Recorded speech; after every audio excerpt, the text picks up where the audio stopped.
So has the Hitori Habuka turned out to be the affordable version of a Grand Seiko that I was kind of hoping that it would be?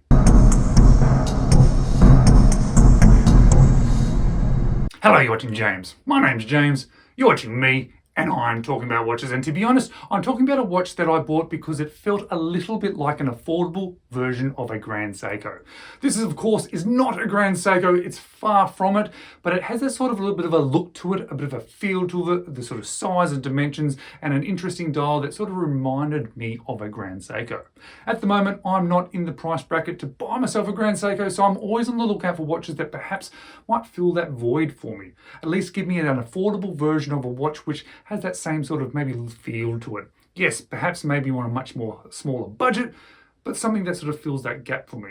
So that's why when I first saw this Hitori that I thought, yes, that is a really cool looking watch with a really nice looking dial with a great set of dimensions. And I thought that might actually fill that gap in my collection, even if it's only short term. And at sort of 500 Australian dollars, I thought perhaps that actually would be okay. And I want to talk about that $500 price in more detail at the end of the video, because I've got a bit to talk about this watch, because this is a watch that I was really hoping that would be absolutely fantastic, but it was a watch that initially I was a little bit disappointed in.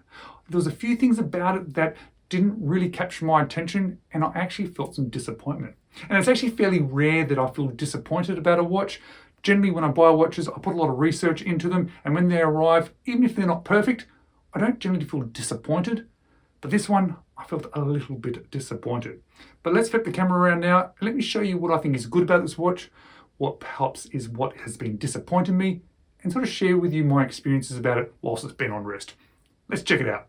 Now, on paper, the Hitori Habuka Snow White, it's a little bit confusing because they try and make out that it's sort of a Japanese themed watch, but it is a Chinese made watch. What I can say about it, however, it has one of the best sort of packaging and opening experiences that I've experienced, because once you open up this outer box, you've got this nice sort of inner box, which we can pull out. And once we pull out the inner box, which sort of feels like it's lined by wood, we have this inner sort of envelope, and we take this envelope out, and then inside this envelope on this nice sort of luxury sort of plush cushion, we have a watch.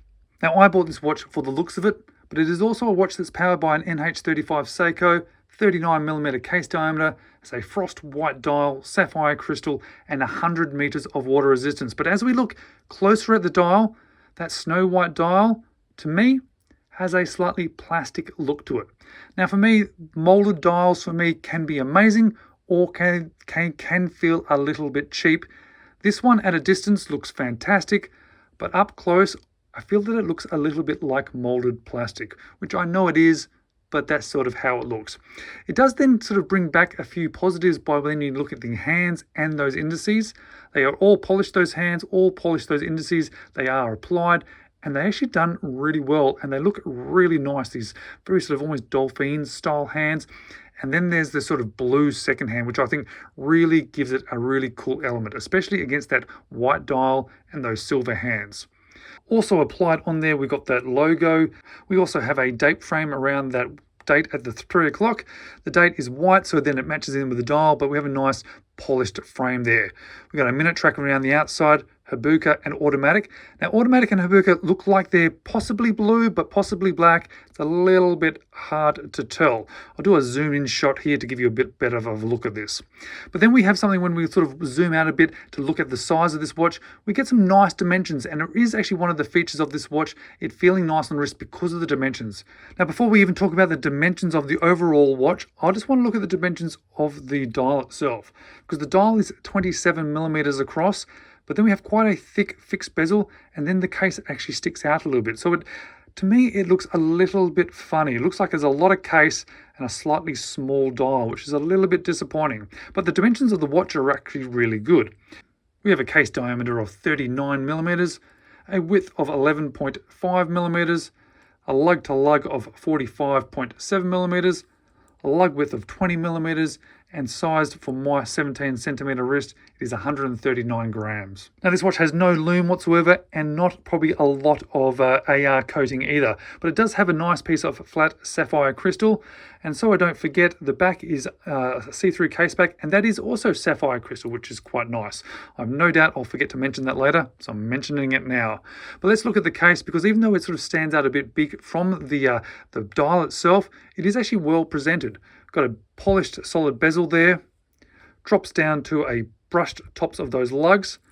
Then we have a sort of a polished chamfer leading onto a polished side case, which is a slightly interesting transition, I guess, brushed into then a curving down a polishing. It's okay. It sort of wears nicely when you're looking down of it, but it seems a bit odd that there isn't a transition into a brushing there. We do have drilled end lugs, however. We have an unguarded crown. It is signed. It is screw down. So I think we are getting sort of 200 meters of water resistance. Now the bracelet on this watch is actually really nice. It does have solid end links. They are male end links, but there's a lot of downturn, so it really sort of turns down with the case there. There's a little bit of movement there.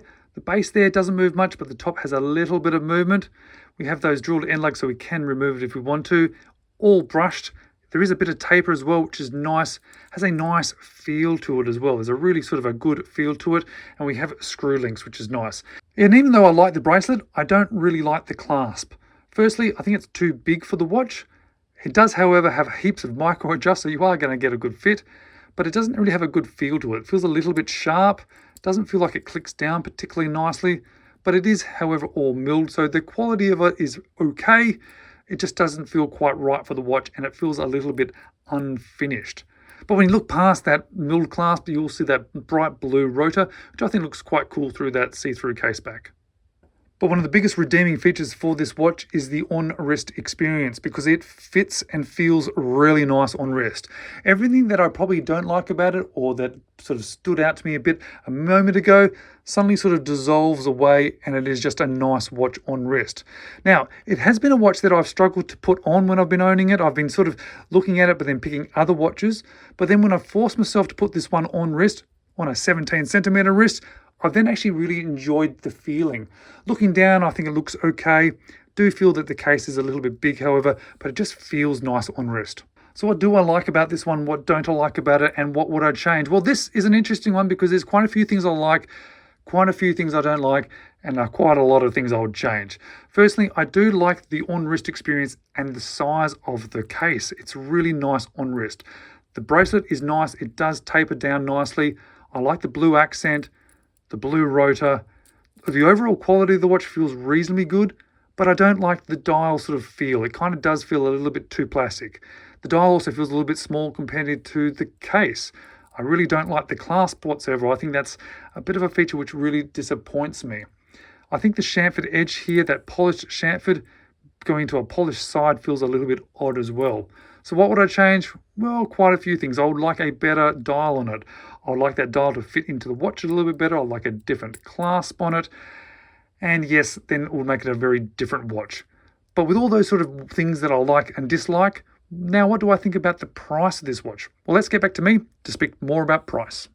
At 500 Australian dollars, when I looked at this watch on the website, when I read reviews, when I watched reviews of this watch, I thought it was an okay price. It was probably a little bit expensive for a watch powered by a Seiko movement, but it wasn't completely sort of out of the price range that I would have expected for a watch like this, especially with a cool looking dial, so I was actually quite okay with the price. But when it actually arrived, to be honest, I actually felt a little bit disappointed. I felt a little bit disappointed in the overall look, and the quality and the feel of this watch, and that price range then felt a little bit more expensive. And realistically, if you're looking for a watch that looks a bit like this, that had this interest factor, that has the positives of this watch, I think there's actually better watches you can buy. In fact, I've reviewed a couple of them, and here are the reviews.